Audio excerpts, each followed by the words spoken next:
we should start now. Yeah. Okay. So, a very good evening to everyone present over here.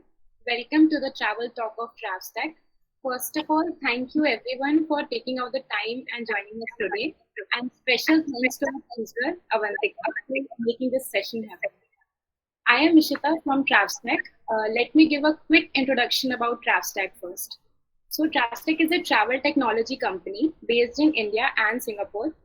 We provide ready to adapt technology tools for digital and growth for travel businesses. We work with tour operators, travel agents, and bloggers, and other travel businesses. Our solution include white label travel store, sales CRM, itinerary builder, and other automation tools. So, as you all are already aware for today's topic, that is how to walk the path of a freelance travel writer. So, I'll be starting with a brief introduction about our speaker, and then she will share about her experiences. We will ask her a few questions regarding her journey, and at the end of the webinar, we'll have a Q&A session where you all can ask your questions. Other than that, if you have any questions in between the webinar, please feel free to write them in the chat box. So without further ado, I would like to give a brief introduction about our speaker for the day, Avantika Chaturvedi. Avantika is a travel blogger, a freelance writer, and a professional scuba diver. She is from Delhi and she has completed her graduation from Delhi University. Her travel story began during her college days only, as she was in the college dance society, so she used to travel for dance fests. And she then realized her love for traveling and these new experiences. Later, she started looking for a career in travel writing and created a blog. And then, as mentioned by her, this wayward wayfarer came into existence. That is her Instagram username as well. And I will tell you the meaning of wayward. It is like difficult to control, and wayfarer means a person who travels on foot. So it seems a perfect fit for you, Avantika. Later, in the second year of her college, she quit the dance society and decided to go on for a 12 months, 12 destination mission. And how the 12 became 14 and then 20, she also don't know about it. But one thing what she knows is what to do with the rest of her life. And her travel style is slow, solo, and sustainable. She has written articles for brands like Nat Geo, Condé Nast Traveler. And she's also into travel photography. So now I would like Avantika to share more about her journey and how she started with freelance travel writing. So over to you, Avantika. Thank you, Ishita, for such a wonderful introduction. I think you've covered my journey in a very, very tight nutshell, and I think I'd just like to sort of expand on that a little bit. Thank you so much for that. So I like Ishita said. First of all, I would just like to sort of correct one tiny thing that Ishita said over there. I am not a professional scuba diver. I'm a recreational scuba diver. I'm a certified diver, yes, but I do not do it for a living. I just do it as a hobby, recreationally. Yeah. So so my journey, my traveling journey, sort of, as Ishta mentioned, it began in my first year of college. I was in my dance society, and for that, we used to travel outside for fests a lot, and just like that, just that experience of being out in a new city, being in a completely new environment without you know chaperones or adults, so to say, looking over you, and where you had the freedom to do absolutely whatever you want to do, go where you want to do, meet new people, make new friends. That just it felt like an experience that I hadn't ever thought would be possible, and it excited me so much, and I found it incredible. And I just sort of somewhere I decided to sort of start chasing it, and that is also simultaneously where my sort of writing career unknowingly started. This is also the time where I was like having like this back and forth with my father. asking for extra pocket money, and he would just he would tell me, no, like, I'm giving you enough. If you need more, you gotta manage on your own. This is it from my side. I'm not gonna give you any more. And uh, and then I was like, you know what, okay, you don't want to give me more money, I'll show you that I can make my own. But honestly, I didn't know how I was going to make this money. I just knew that I had a newfound love for traveling, and I figured that I also, um, I had always been a writer. I had for as long as I can remember, writing was second nature to me. This was again thanks to my father. I always had a journal. I was reading all the time. I was constantly reading. Each birthday, I would get like a set of books as a birthday gift. And just like my father, always sort of fueled this passion for me. Whenever I needed to read more, whenever I needed to write more, he would make sure that he provided me with the tools. um, so that had just been a part of my childhood all along. I used to journal in my diary. I started like when I was a teenage, when I was younger. I used to write, silly rhymes in names of poetry. And then as I grew up a little bit, my poetry matured, but it turned into more angsty teenage poetry. And so yeah, it would just like my writing would reflect the path I was in life. And it just sort of like it grew with me.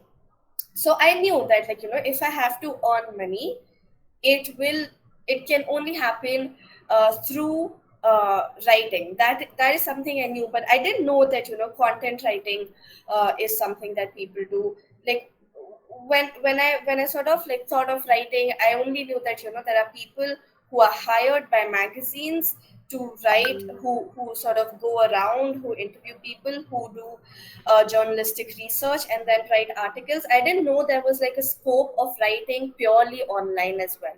So I just sort of started looking for internships. I started looking for writing internships, and more specifically travel writing internships, because I just wanted to, see if there is a scope for that. And I didn't really find anything on Google worth my time, to be honest. But I think once I had made that search, I started getting these targeted Facebook and Instagram ads by this one Australian magazine, um, that I don't think isn't even operational anymore, but it was like an online Australian magazine, and they were paying $40 Australian for people to write one article, and you just have to sort of in one line explain what your article would be about. And they had given like a few sort of topics that they were looking for. It could be, like a localized guide to some place in your city, and they were specifically looking for Asian entries. So all of that was sort of fitting in for me. So I was like, okay, I live in Asia, I can do localized guides for my city. It just sort of clicked. But the thing with that was that I had to have my own blog in order to apply for that article. And I was like, then I did my research. I went to GoDaddy. I sort of saw, I watched a bunch of YouTube tutorials on how you can build your blog. I went to GoDaddy. I saw how much it would cost. It was coming up to like maybe like 1,000 rupees, 1,200 rupees a year. I was like, you know what, this is not bad. I'm getting paid $40 here, and if I just sort of like pay 1,000 rupees here, it made sense to me at that time. And I was like, you know what, I will do this. So I built my blog, and once my blog was built, I sent in my submission. I got published with that magazine, and once my blog was built, I was like, you know what, I have made this investment for the entire year, at least for this year. I don't know where it's going to go, this blog, where it's going to go after this next year. But right now, I have it with me. And I would just like to see if I can sort of, challenge myself, and might as well start writing on it. And to be able to write on my blog, I had to travel naturally, right? So, like, this was happening, and then like a bunch of things in my life happening simultaneously, travel wise, where I was This is December. This is December of 2017. Now I started my blog in June 2017, and now I'm realizing that in December 2017 I am supposed to go on a trip with my boyfriend to Uttarakhand, and then in 2018 Jan I'm supposed to go on a family event kind of a situation to Mumbai, and then in February 2018 a trip with my college friends to Pushkar is anyway lined up. So, why don't I challenge myself to, as Ishita mentioned, challenge myself to travel to 12 destinations every month of this year in 2018, like, because 3 months are already sorted for me, December, Jan, Feb. So I was like, you know what, this would be like a good way for me to test if I actually do enjoy traveling at all. It would be a good way to test if I can actually sort of go ahead with writing things on my blog. um, so yeah, it just sort of fell into place, and I decided, okay, this is what is coming up for me next. I decided to quit my dance team for my second year of college and fully focus on this. And as I started traveling, I remember in March 2018 I decided that, you know what, now I want to take it up a notch, and I want to see if I can travel solo. And so I sort of chose like this uh, I chose a destination where I'd already been to before, which was McLeodganj in Himachal Pradesh. And I sort of went there for 4 days by my own self. I was 19 years old back then. And I'm just like, sort of like, I was trying to test my own boundaries a little by little each year and just sort of see where I land with it. And I guess it landed me where I am today. So yeah, I'm extremely grateful for that. And of course, along with that, a lot of my my free. This is also when I started realizing, okay, you know what, freelancing is a thing, because all my life I knew that I do not want to do an office job. That is something that I had known since like 10th grade. Like, that an office job is not cut out for me. I just didn't know what else I could do, what else was out there where I could, earn money while also not being in an office space. And just like as sort of I started finding more and more freelance, writing gigs online, where I'm not even ever meeting my client in person. I don't even know what their face is. I'm just getting projects through email. I'm completing those projects. I'm sending them through email. We don't exchange any sort of personal information at all. And it just and there's also like there's this I have the ability to choose my hours. I have the ability to say no when there's a project that comes my way, and it doesn't necessarily interest me, where I feel like, this is not my cup of tea. I don't think this is something I'd want to write about. So I can say no, and I can ask for another project. And yeah, also get paid in that process, where I don't have to be answerable to anybody. I'm making my own hours. I'm making my own rules. uh, just this is the kind of freedom that I wanted. And it also perfectly works with my traveling bit, where I can just sort of be on the go and write as I'm traveling.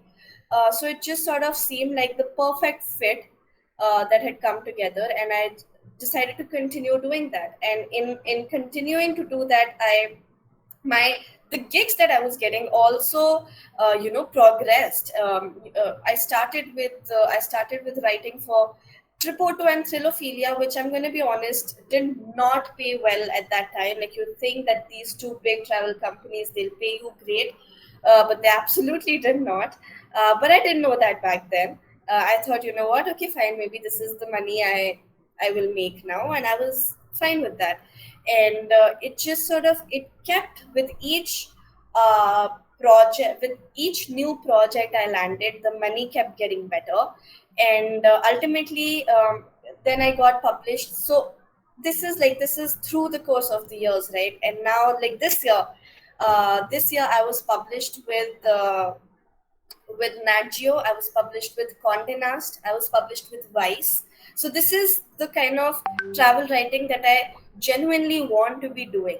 And there are, honestly, there are it's not it like it just sounds really glorious still to me. Like, as I said, that I was published with Nat Geo and I was published with Condé Nast, it sounds incredible.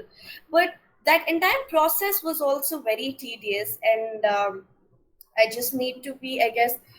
So the thing is that you pitch an email to an editor, right? So the first of all, your time and your energy goes into sort of figuring out what kind of a story you want to be writing. Then you have to find out what kind of a magazine would like to run that story idea that you have in your head. Then you have to find out the editor's contact, who will, like, where you can send across that pitch. This is like the this is the very nascent stage of travel writing.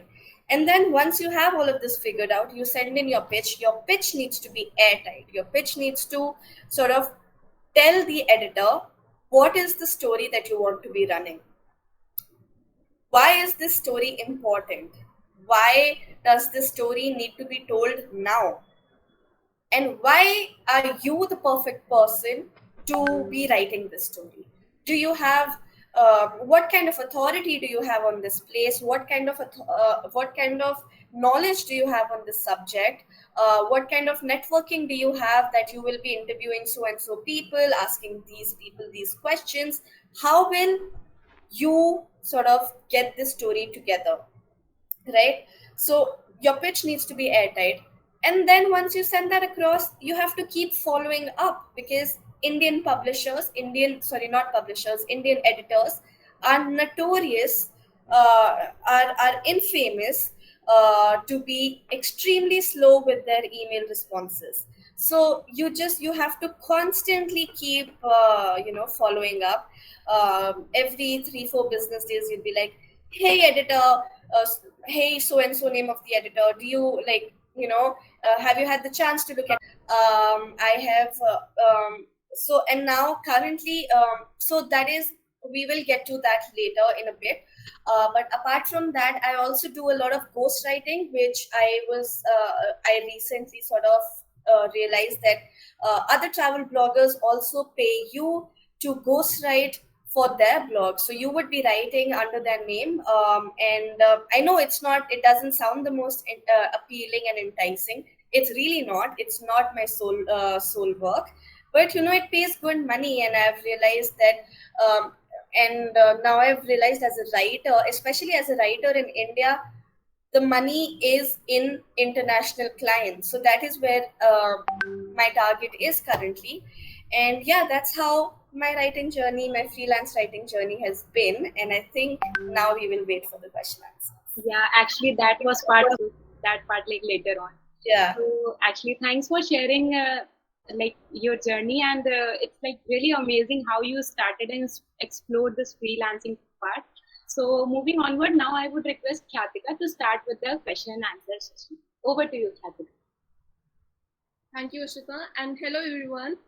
Happy to be here. It's a great pleasure to have such a special personality with us today. Thank you, Avantika, for joining us with us. And if I go with the audience, I feel so happy to see such a beautiful audience with us today evening. I understand that you guys are attending the webinar after the office hours. So let's just have a fun hour with this exciting webinar now.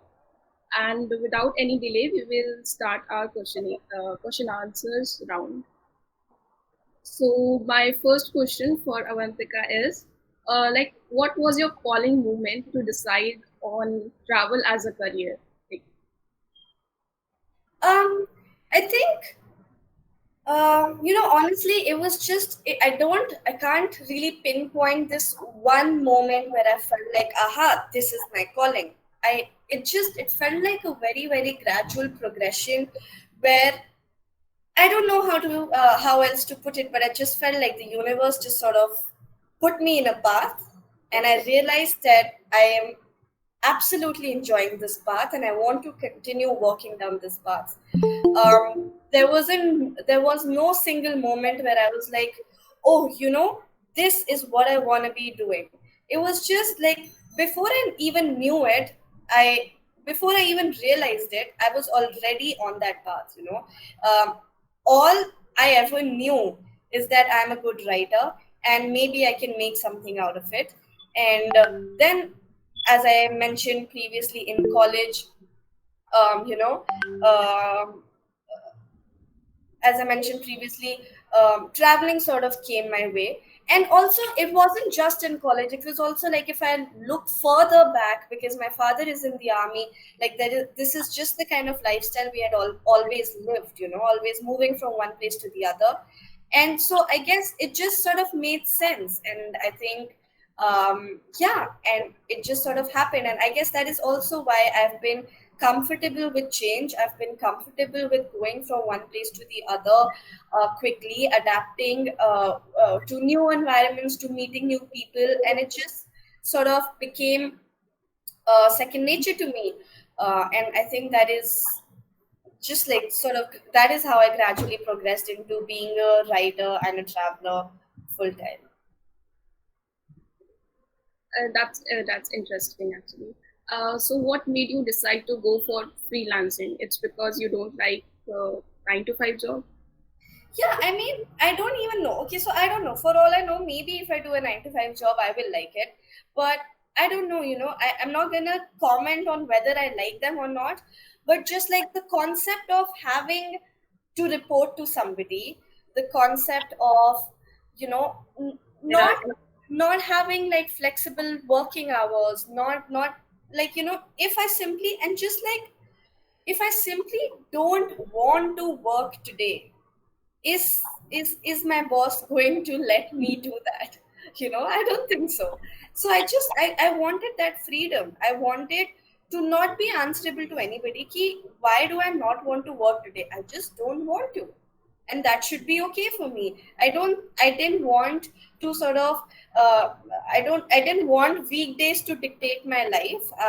Like, for me today, like Mondays and Sundays are all the same. I work when I want to, at hours when I want to. Of course, when there are like deadlines, when there are tighter deadlines, I have to sort of push myself out of my comfort zone and sort of finish that article. But that happens very, very rarely. And I have the freedom to set the hours in a day. How many days do I want to work? How many hours in a day do I want to work? How many days in a week do I want to work? And so on and so forth. So it's just purely because of that, I guess I have secure in terms of it's not the most financially secure lifestyle, but I think my freedom was more important to me, is more important to me. So I guess that is why I've chosen the freelance life. moving on to our next question. So what does it take to become a featured writer in big travel magazine or brand? Like, Honestly, all it takes is that you're a good writer. That's literally all it takes. Because I remember, for the longest time, I remember that I, I am like, I'm not big enough. I'm not very popular on social media. I don't have popular friends. I have never written for like a big magazine before.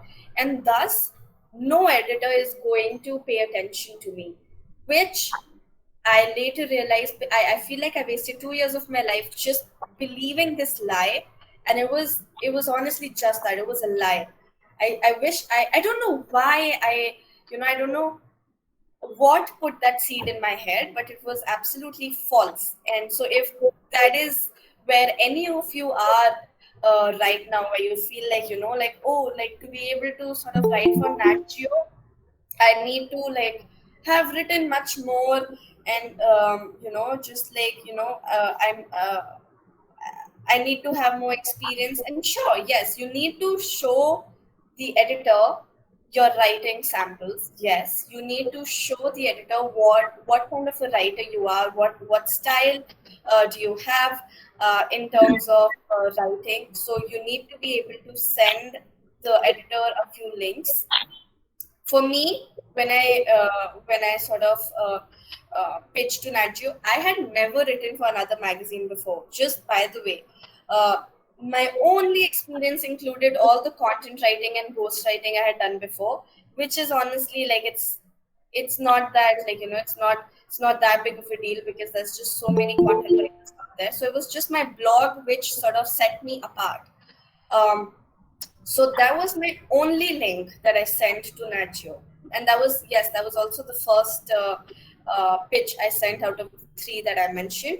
So yeah, and it was just my blog that I sent, and just purely by reading my blog and by you know and by reading the pitch I had sent, because your pitch also needs to be aired, right? As I mentioned before, your story needs to be something that is worth writing about. Like, you know, it's just, it cannot be five things to do in Delhi. Nobody, honestly, it's just there's enough material on the internet out there about doing five things in Delhi.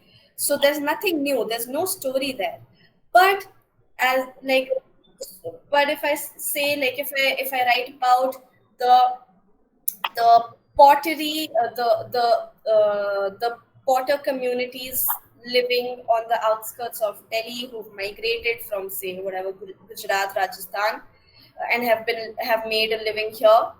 Now that is a story worth telling about, right? Now that is something that people would want to know about. Who are these people? When did they come here? Why did they come here? What work do they do? What are the living conditions they're living in?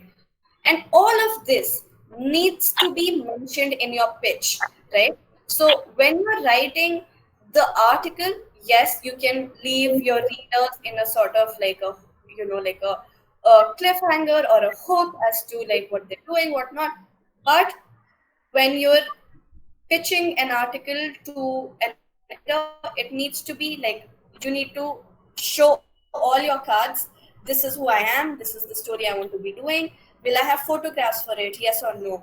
Will who will I be interviewing? Who will I be meeting for this? What are the other kind of aspects that this story will have? You have to give it all to your editor, and then just sort of sit back and hope that the editor will like your pitch also.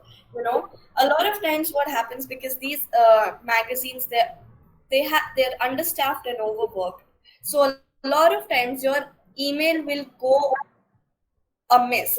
Your email will your email might get buried under all the other emails.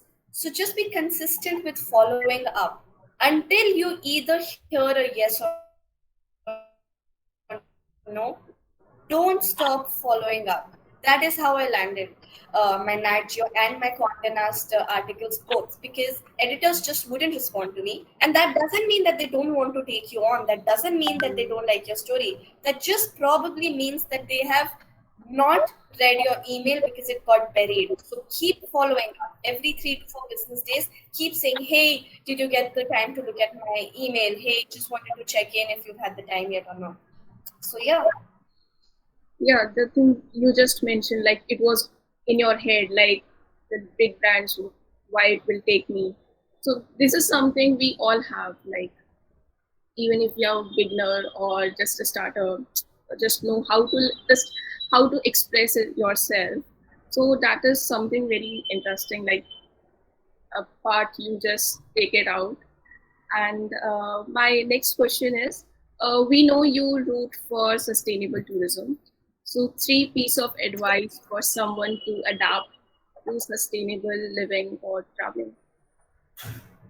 So I think sustainability, just in its most simplest definition, would mean, um, like, okay, if we only talk about sustainable travel in its most simplest definition, it would mean, like, a, a form of travel where you're trying to make sure that you leave, like, that you don't leave behind a very huge carbon footprint, because travel in itself will definitely leave a carbon footprint, like any other thing that we do today, like the internet that we're using right now, is leaving behind a huge carbon footprint. There are just some things that we cannot help, but just sort of being more mindful about how you're traveling and how it's making an impact on the environment and on the local communities. That is a very, very important question you need to be asking yourself each time you're traveling, right? So I think the simplest changes you can make when you travel to be more sustainable is to firstly to switch from private vehicles and flights to public transport, use buses more and more, use trains more and more, because just like flights consume a huge amount of fuel to operate, and they're far less sustainable than trains and buses. And of course, if each of us sitting here, instead of like getting onto a public bus, or instead of getting onto a train, if each of us sort of drove down to our next destination, that would generate a huge carbon footprint as well. So just sort of keep that in mind, right? And I think the next tip for me, tip that I would give you guys would be that um, just look for locally run homestays, guest houses, instead of huge hotel chains. Instead of hostel chains, instead of basically corporate run organizations, and try to go the more local way, because that just sort of contributes more into the local economy instead of feeding into the big corporations, big capitalistic corporations that are anyway making so much money, that are anyway doing whatever they have in their power to ruin the planet. So try to not feed into that economy, and I understand that a lot of people will say, oh, but like for us, like luxury is important. Okay, if you're into luxury, that's all right as well. And there are so many beautiful boutique um, homestays, heritage homestays that are run by the locals, that are run by the people of that very place where you're traveling to, and they have done it up in a beautifully luxurious way. You can um, go spend your time there instead of staying at, say, the Taj Hotel or the Oberoi chain of hotels, so on and so forth. And also, why it's important to contribute to the local economy is also because they are the people who've spent their entire lifestyles there, right? Their entire lives there, right? Their parents, their grandparents, their ancestors have all belonged to that place, and there is nobody who is better than them in terms of understanding the ecology of the place you're in terms of understanding the climate, the soil, the rains, the seasons, uh, and they are the sort of they are the best people who will be able to sort of protect the ecology of a certain place. So it's important that you feed into the local economy and not into like the outside economy that is increasing like at a very, very fast pace today. Um, and I think number three would be simply to not buy packaged water, to not eat Maggie, to not eat chips. Like if you want a snack, like go for maybe like local, go for dry fruits. Keep a pack of dry fruits on you. If you want to eat a light meal, instead of Maggie, choose sandwiches, choose bread omelette, choose just like literally anything else that doesn't come in a plastic package. And if you want to drink water, just carry a reusable bottled water. And honestly, finding filtered water to drink is not that hard in this country. It's really not. You can find it wherever you go. Like you can find it in petrol pumps where there's filters right outside. You can find it in any restaurant you go to. You don't even need to have a meal in a restaurant. You can just walk in, ask your server, hey, you know what, can you please just fill this bottle for me, and come out. It's literally that simple. So you don't need to be a spending your money, and b just creating so much waste, um, just to be drinking water. And it's just like it might not sound like a lot, but if you look at it, like when you go to, especially when you go to smaller places, especially ecologically fragile places which are, say, near the river or near the ocean or in the mountains, there is no proper waste uh, management facilities. It can become a huge hassle. So I think these are just small things that you need to be more mindful of, which can create a huge change. Yeah, change is like every time a change is needed, and change is difficult at first, but eventually with time it became easy. For So, sure. so my next question is, many are not aware of the opportunities in travel or the support their travel for longer durations. Okay, so what are the options that are out there to work in the travel ecosystem, like volunteering stuff, something like that? Okay, so honestly, I think whenever I'm asked that question, my first response is to sort of take yourself away from this travel ecosystem. Take your mind outside this travel industry. Okay, don't think about travel at all right now. Think about the skills you're good at. Is it gardening? Is it farming? Is it, say, are you good with interior designing? Are you good with cooking or baking? Are you good with people? Or just like literally just sort of list out the skills that you have and the kind of work you could be doing if it wasn't in a travel space, right? And then just sort of try and put it into the travel sphere. Don't go the opposite way. Don't try to look for jobs within the travel sphere. Look at the skill set that you have and then try to put it creatively into the travel sphere. Because just honestly, there are so many jobs, and you can very, very creatively, you can create jobs for yourself as well. Like, for example, in the hospitality segment, even if you do not even if you're not a hotel management graduate, even if you're not qualified to be working in big hotel industries, there are homestays, there are cafes, um, there are smaller sort of places that are always on a lookout for chefs. They're on a lookout for bakers. There are so many new age homestays and properties today that are on a lookout for permaculturists, that are on the lookout for organic farmers. So if these are the kind of, this is, you have knowledge, and you don't even need to be you don't need to hold a degree in these things. It just needs to be that you need to be passionate, you need to have a skill set, you need to have the knowledge, and a little bit of experience always helps. And then you can sort of go for it. And apart from that, you can be a tour leader, right? You can take groups. There are so many tour companies out there who are looking for tour leaders. You could be a tour leader, you could be a guide if there is. So tour leaders and guides are different things, by the way, so please always remember that. So if you have a specific knowledge about a specific region, you could be a guide in that area.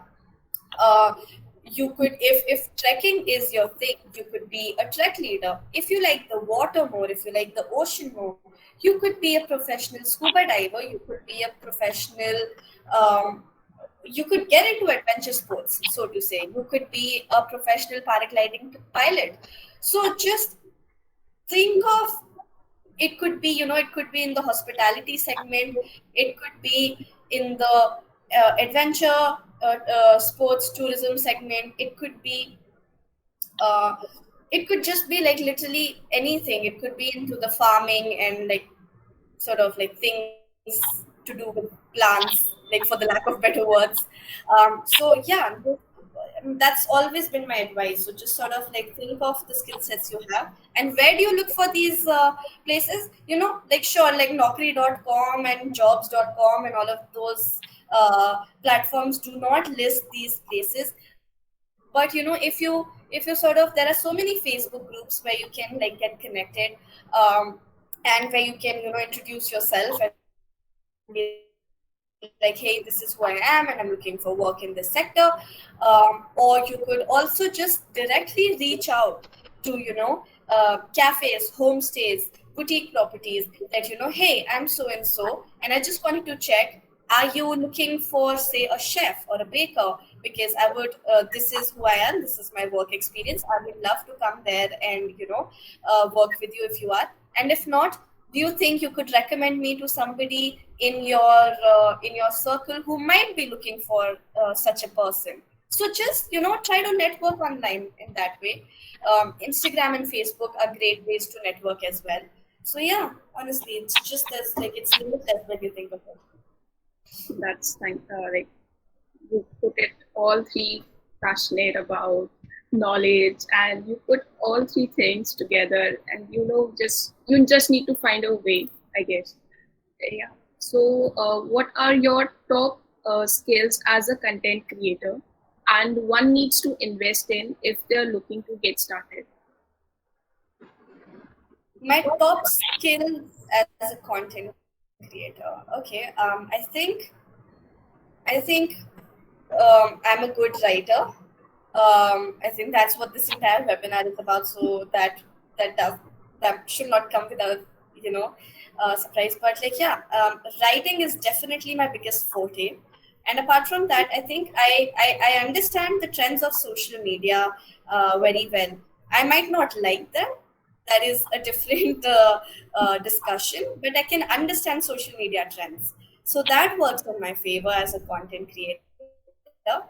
And also, I'm like, when it comes to blogging and when it comes to website management, uh, I have been I've been blogging way before my travel blog existed. Honestly, when I mentioned when I told you guys about that I used to write poetry, I used to have a blog back then as well. It used to be a free blog. It wasn't a paid website, but so I've been blogging since I want to say like 12 or 13 years old. So I've been in this sphere for a very long time, and I understand how website dashboards and backends and all of that work.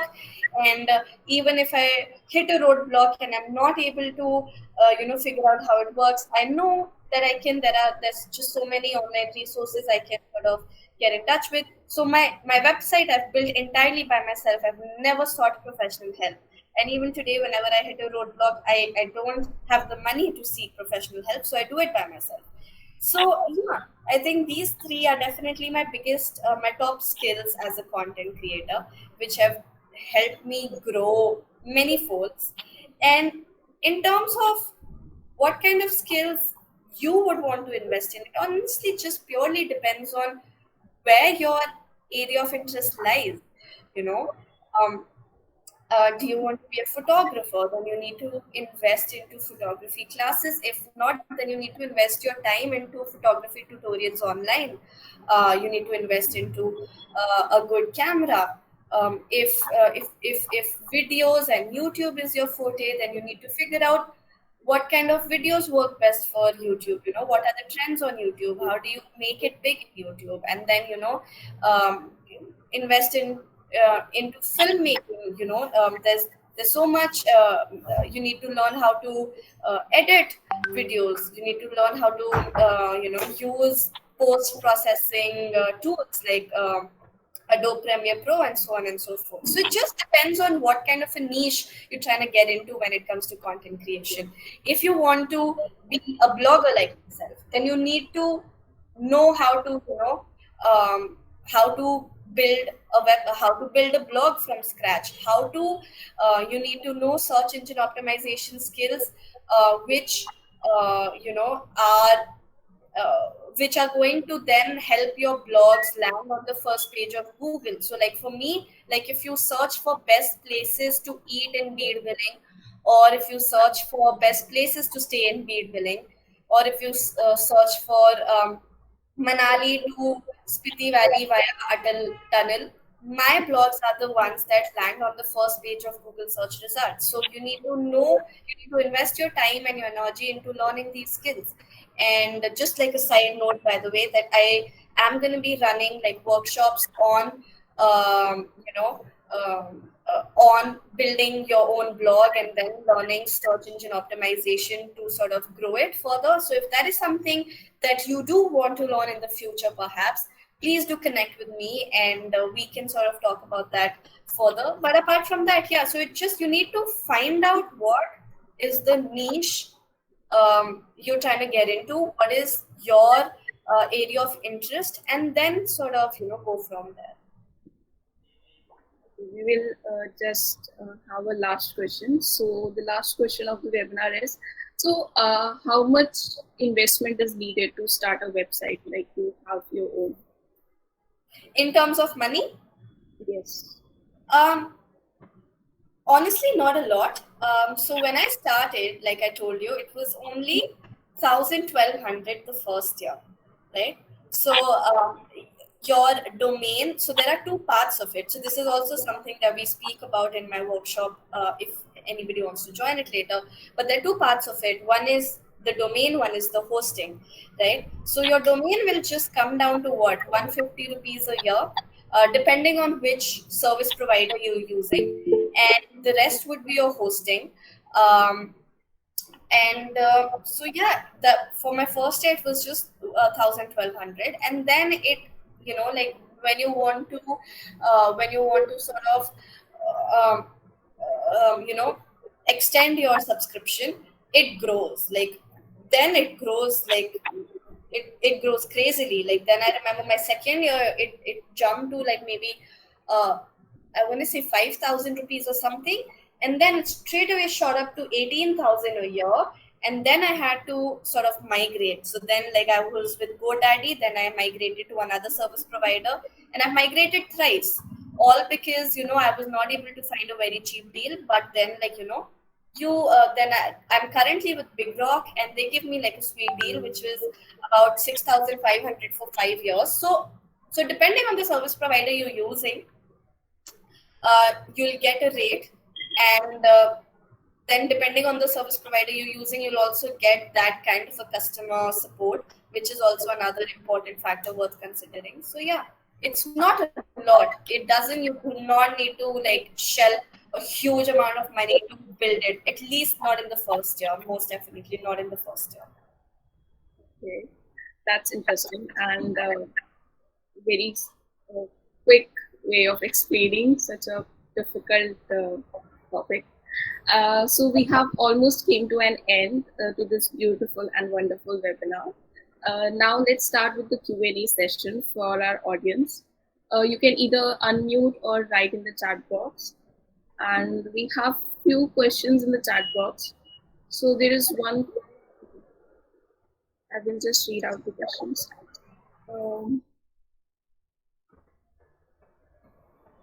There's a question from Samit Shah. How comfortable, sustainable are you right now? Can you talk about your money from that perspective? And wishing you more travels and happy everything to you. Thank you, Samiksha.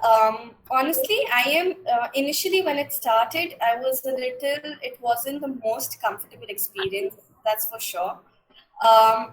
Because there's just so many things that are worth thinking about. And I did, of course, like anybody else starting out on any new journey, I made a whole lot of mistakes, but I also did learn from them. But at this point, I think I'm very, very comfortable. And when it comes to money, I think being like you don't, I think it's a myth when people think that you need to shell a huge amount of money to be sustainable, especially when it comes to in terms of sustainable travel. I think it's far cheaper than going the other way, because like trains and buses are far cheaper. Staying in local run accommodations is far cheaper than hotels.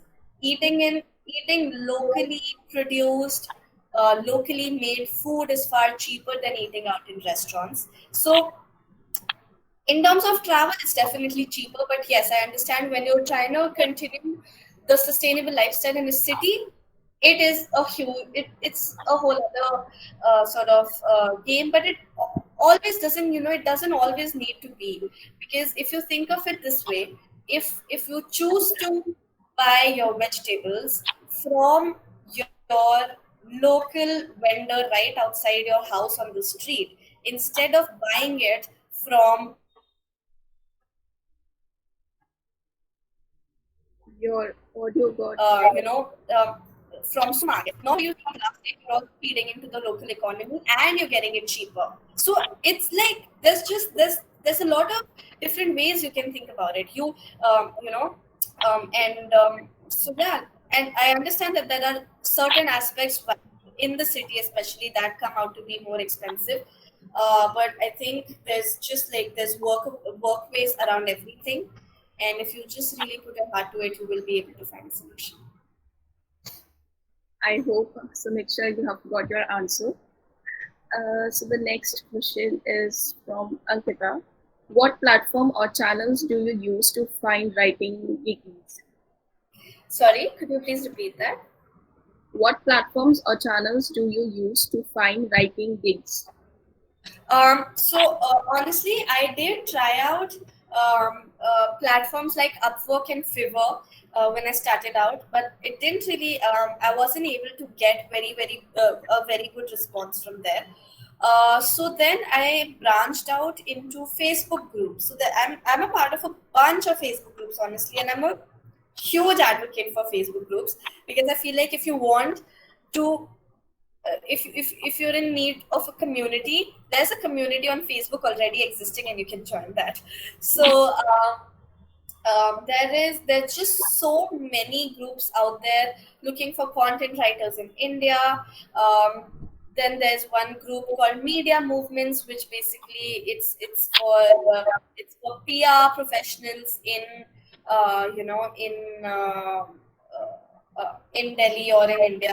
So yeah, so just like Facebook groups was how I started, and then it just sort of spread with word of mouth. Honestly, then I didn't really need to uh, look for projects anywhere, because once I had gotten into the industry, like you know, I, I was like writing for one client, and then another client sort of.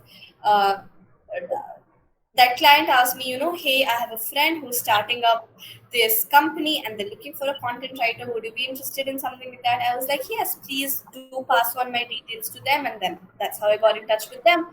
And also a lot of Instagram stories where, yeah, I have found work through Instagram as well. But again, not not because I was looking for it, but because somebody had shared it on their on their story, and it had somehow found its way to me.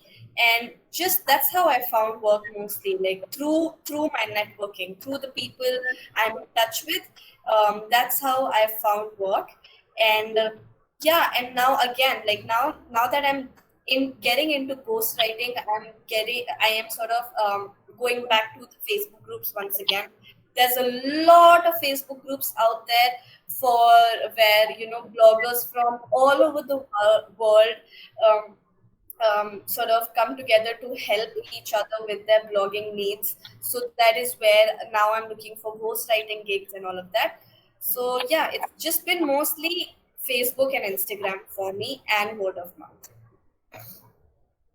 Thank you, Ankita, for your lovely question. I have one more question from you, Avantika. What do you mean by ghostwriting? If you could elaborate this term. Yeah, so ghostwriting is where you write for somebody, but it gets published under their name. So you will, so it's and these are very personal projects, just by the way. Like I wouldn't call content writing for Tripod or Thrilophilia ghostwriting, because it's not a personal project. It's a huge online platform to begin with, right? So ghostwriting mostly happens for personal projects, like a book, like a personal travel or any other kind of a blog. Music. So there's so many artists, so many authors who will publish, say, like if say I am Chetan Bhagat, okay, and I want to publish a new book, but I have an idea, I have a storyline, but I don't have the time to write it, right? So I will hire a ghostwriter. I'll give the ghostwriter all guidelines. This is the kind of story I'm looking for, and I want you to write it. And they'll write it for me, and I'll make them sign a non-disclosure agreement, so they can't tell the world that it is them who's written the book, but actually it will get published under my Chetan Bhagat's name. And there's just so many. It's actually a very common thing now, especially celebrities who are writing books, who actors and YouTubers and influencers who have started writing books, and sports persons. Most of them are ghost written. Most of them. Music is also ghost written. Like, if I'm Taylor Swift and I have eight songs on my album, and I'm looking for two more, and I just don't have the time, or I've gone into a creative block, I will hire a ghost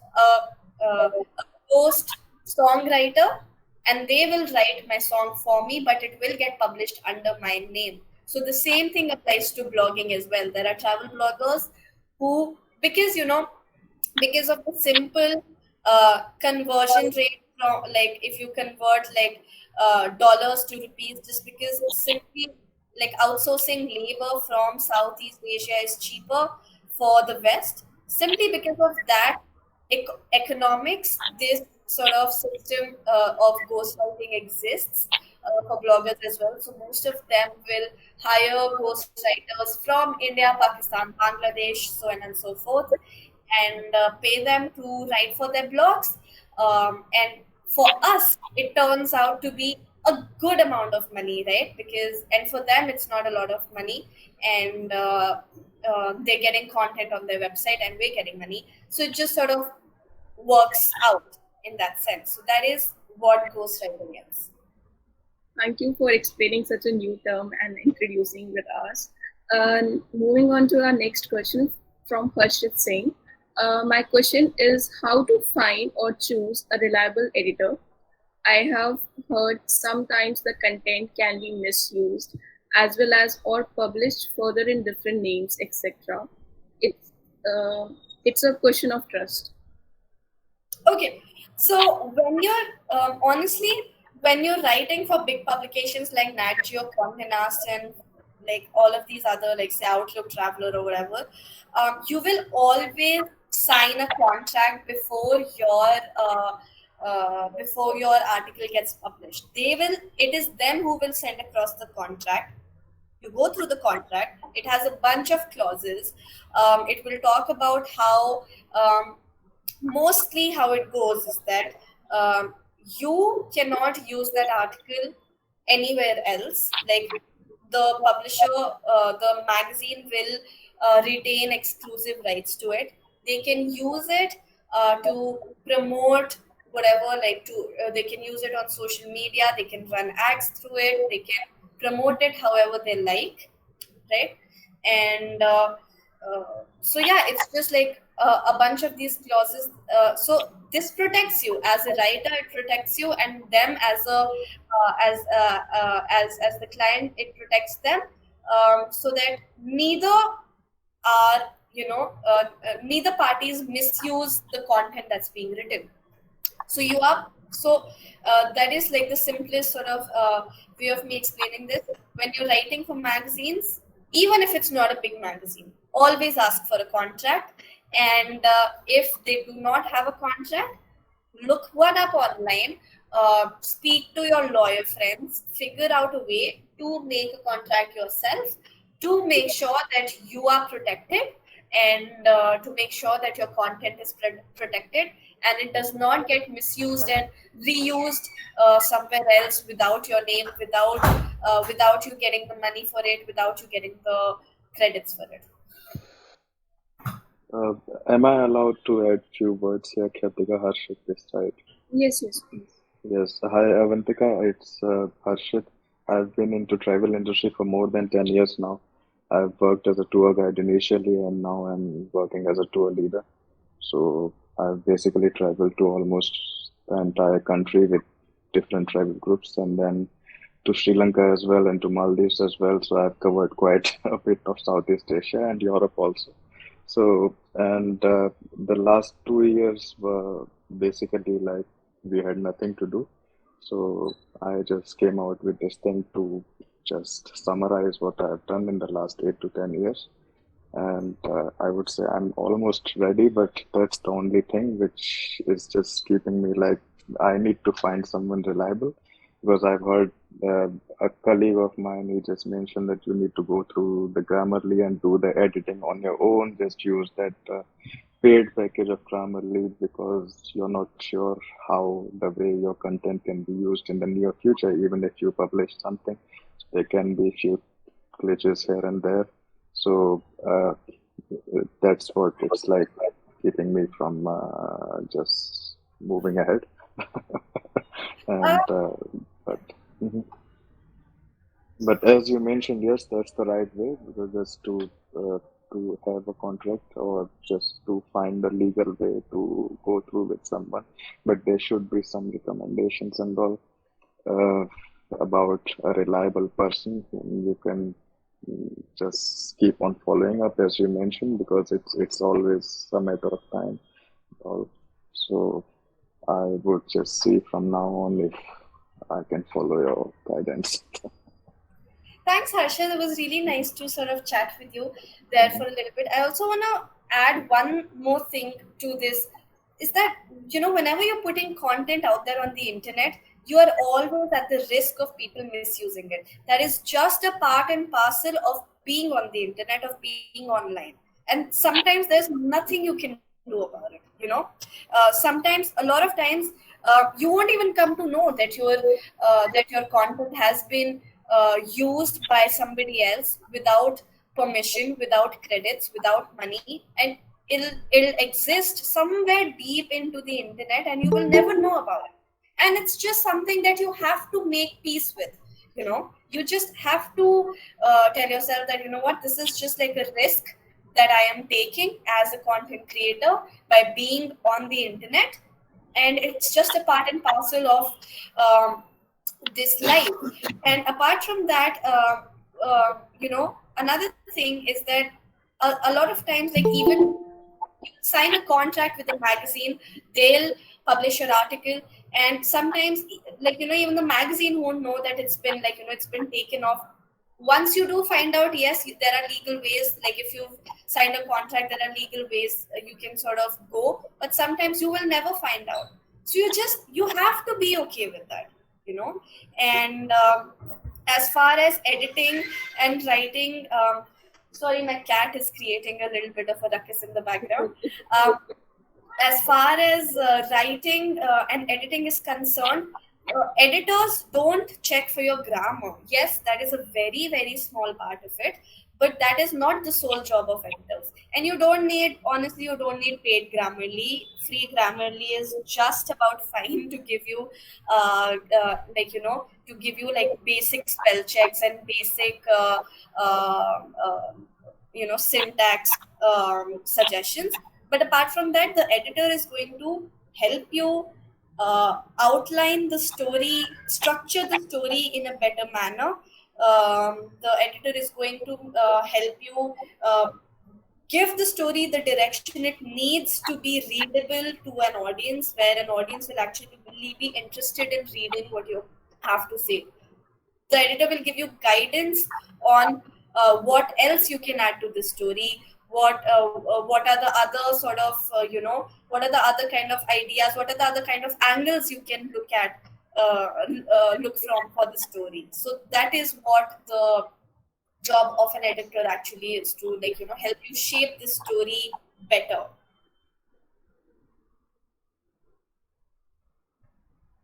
Okay, thank you. Okay, so moving on to our next question. Ankita has one more question. I feel that I have a tendency to consistently keeping keep working and not define working hours for myself when I am freelancing? How do you find the balance between the work and the non-work? How do you manage to focus on work while you are traveling or living slowly? I think honestly, that is a journey that I am on myself, and I think that's a very, very interesting question. Because because especially like writing aside, when I'm doing Instagram work, right? Whenever I'm on Instagram, in a kind of way, I am working. So I do realize that for me as well, like the the lines between work and free time get blurred. Excuse me, they get blurred so many times, and I think this is a journey where I'm on myself as well, where I'm trying to sort of tell myself that, you know what, hey, I'm gonna work 4 hours today, because usually for me personally, writing 4 hours a day is my maximum threshold. After that I start getting fried up. So yeah, I tell myself I'm gonna write 4 hours a day, 4 hours today, and these 4 hours are going to have multiple breaks in them as well, where I'm going off screen, because if I'm on screen, if I go from my laptop to my phone, that means I'm sort of like working again. So these 4 hours will have a break where I do not use my screen at all. So maybe I'll go take a swim, maybe I'll go out for a walk, I'll go run some errands that I have to, so on and so forth, right? Or I'll go eat lunch, sit at the dining table and eat lunch. So just whatever, just like these breaks where there's no screen time are important for me. Um, but then apart from that, I guess it's just a part of this lifestyle as well, when you are a creator online. So a lot of times my breaks will also sort of mean that I'm just sitting idle, or maybe like, I'll be in the bus and I'm like listening to music and I don't know what to do, so I'll just open my phone and I'll start editing my photos. So but it is also, it doesn't feel like a task, because I enjoy that process. It is my work, yes. um Ultimately I do define it as my work, but I'm not doing it with the mindset that, oh, okay, this is one task I need to cross off my list. I just enjoy editing photos, and it it is an it is it's a nice way of creatively playing with colors for me, in visual arts, and I enjoy that process of where I, you know um, sort of see what color works better where, how I can sort of, change the shades of the photo, so on and so forth, and it passes my time. So it is, yes, it is work, but at the same time it is a relaxing thing for me as well. So I guess you need to sort of find that balance between, does your work always need to be something that, okay, like this is something that I must do, it's a stressful situation, or you can just sort of relax and ease into, like, this is what I love doing, this is also my passion, my hobby, and it's giving me money. So, and hence it's work, because it gives me money, it's work. So yeah, maybe you can, um, I don't know how it works for you, honestly, Ankita, but this is where I come from. This is how I see it, where I sort of shift the perspective and into looking at what I'm doing and how I'm doing it. So I guess that gave you some sort of,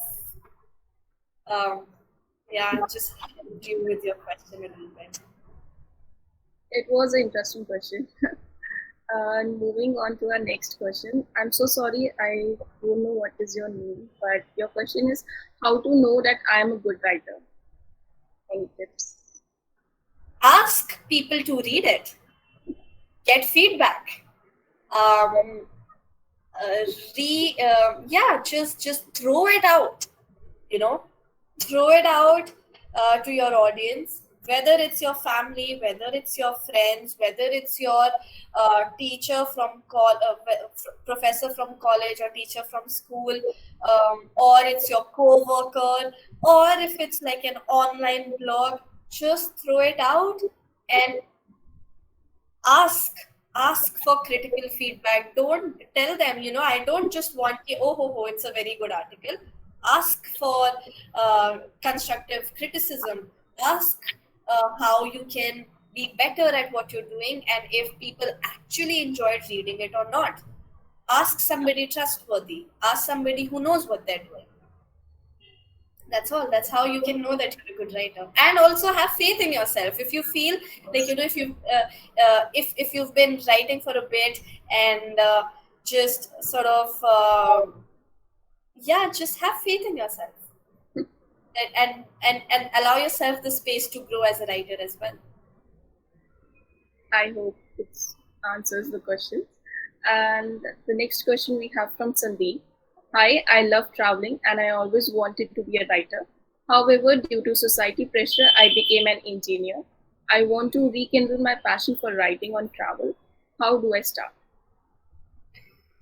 Start a blog.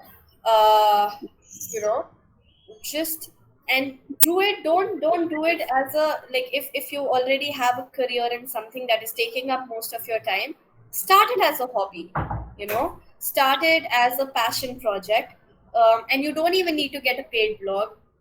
Get a free build a free blog and just start writing. And because I'm assuming, I don't know where you're at, but assuming if you have not written in a bit, you will need to sort of um, ease yourself back into the form again. So so build a blog, start writing just for your own self first, and then find out the time where you can take up projects, maybe like one a week, which you can do over the weekend, earn a little bit of money through there, and just and don't rush into it. Like, I think for me as well, to be sitting here and talking about freelance writing, it's taken me 5 years. So don't rush into the process. Dive headfirst, yes, but don't expect yourself to immediately emerge a winner. It takes time. It takes time, especially as a writer, to break into writing as a career. It takes a lot of time because people don't respect this art. People don't respect writers with the money that they deserve. So it takes a lot of struggle. So allow yourself the space to go through all of that. Allow yourself the time to grow. Allow yourself to make mistakes and to learn from them. And yeah, it's fine if you take 5 years, 10 years, it doesn't matter, as long as you're feeling satisfied with the growth you're on. That's all matters, honestly. Yeah, thank you for your question, Sandeep. I hope you will start writing. Uh, there are a few questions from Ankita has one more question. What kind of non-travel and travel topics to choose for freelancing writing? Literally anything. It just depends on what your knowledge is. It depends on uh, what kind of knowledge you possess, what is your background, what kind of degrees you hold, what's your passion, what's your skill set. Depends on literally anything. If you're like, I think it was Sandeep who said he's an interior designer. So if you want, you can write, you can find out websites, interior designing websites, and you can write about spatial art. If you're say if you enjoy baking, you can write about the art of mixing goodies together into making one big goodie. So yeah, it just honestly, and if you enjoy how if you enjoy, say, farming, so you can write about what is the kind of soil you want to be looking for to grow certain plants, to grow certain vegetables, what is the kind of um, air humidity that's needed, and just depends on what knowledge you have, and you can write about it. It's just, there's no limit to what topic you can choose to be a writer. There's just, you have to, like I did, you have to take a chance on yourself and just Google. And I'm telling you, it will appear. It exists already. I am telling you. So yeah, just take a chance. Just express yourself, I guess. Yeah. There's one more question from Ayushi. What are the various job opportunities for a freelance travel writer? So I think freelancing and job opportunities are two exclusive terms. Like, I'm not exactly sure what the question is. Like, are you looking for freelance opportunities or are you looking for jobs as a writer? I guess it's both, like job opportunities for freelance travel writer. Hi.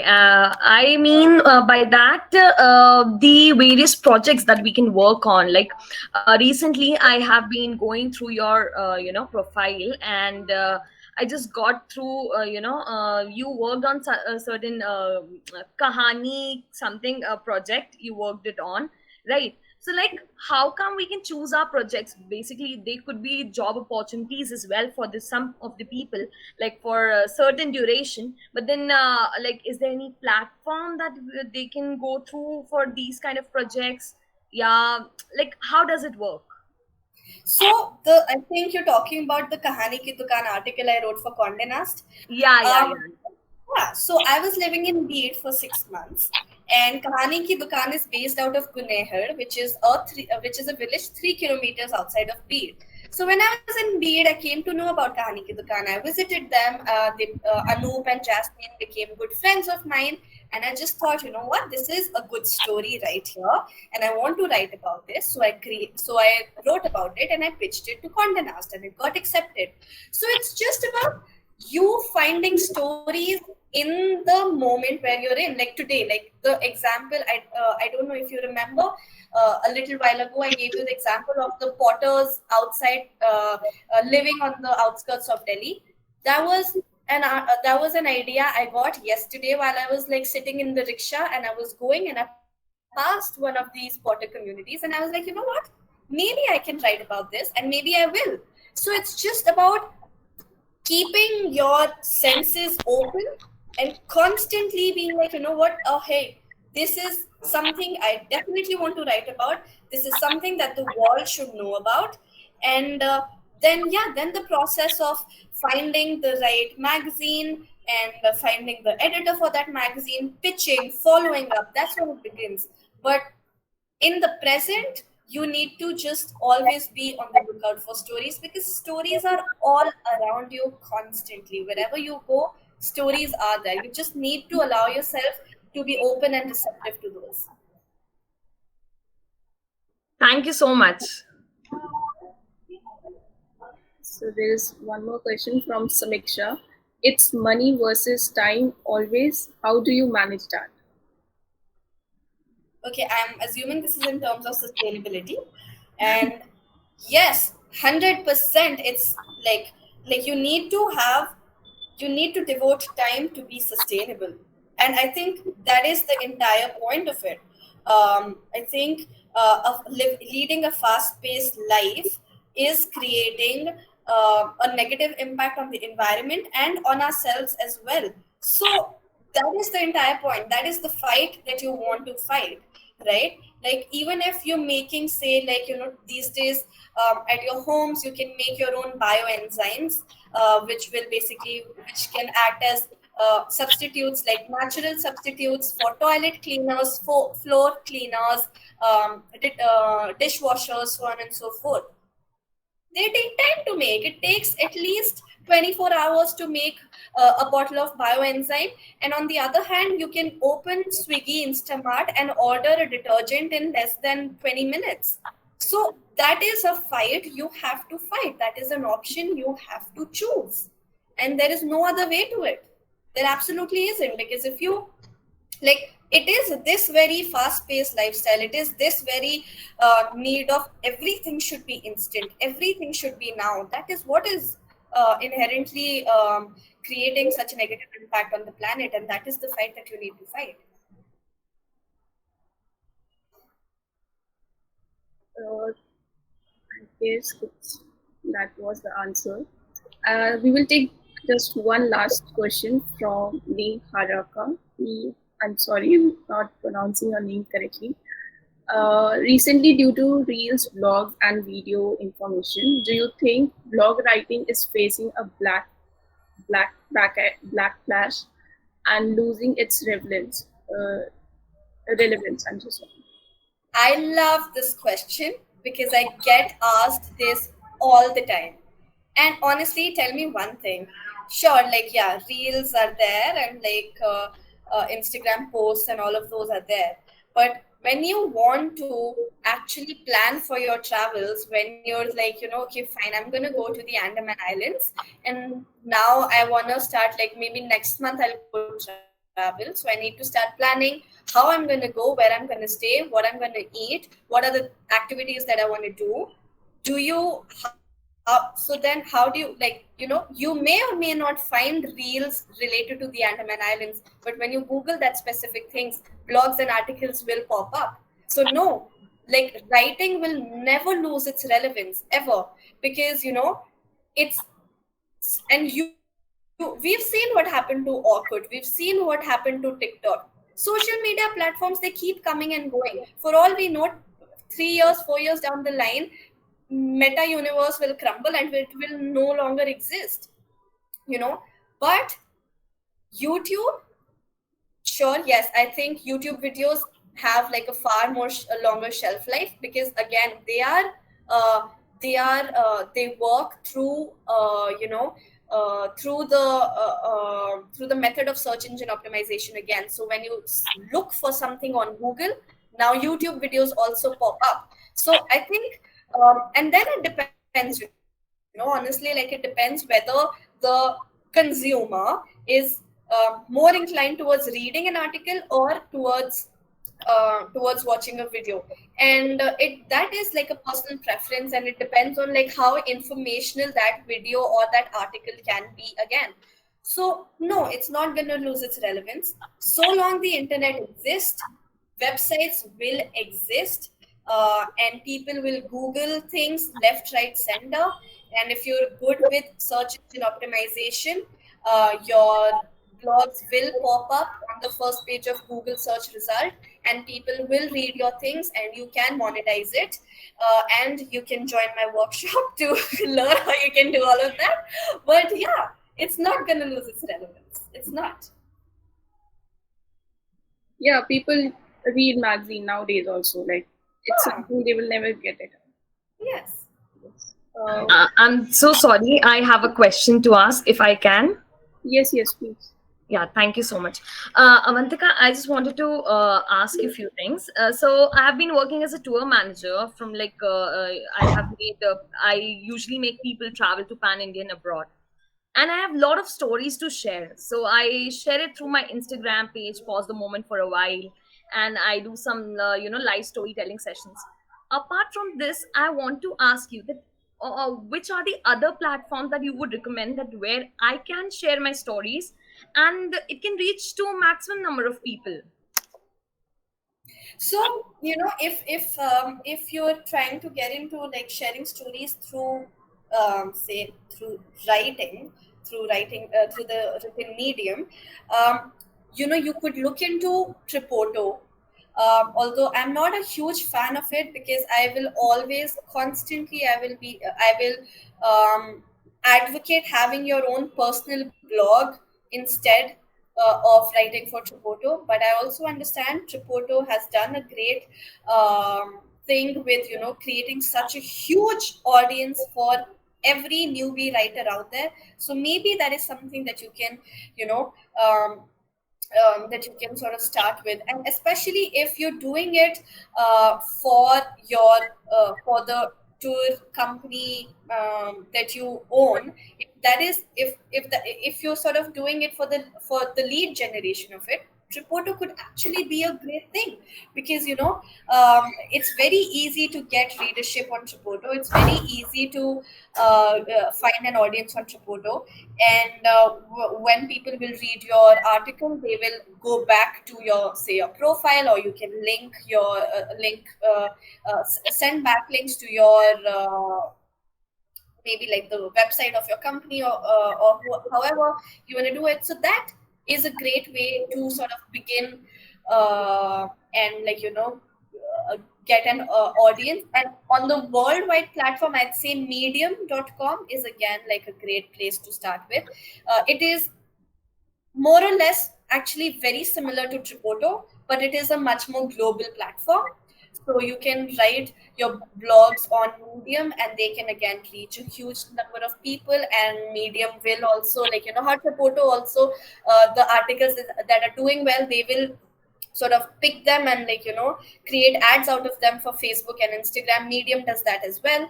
So these are the two options that you can definitely look into if you're not yet ready to start your own blog and start sort of sharing stories on your own platform.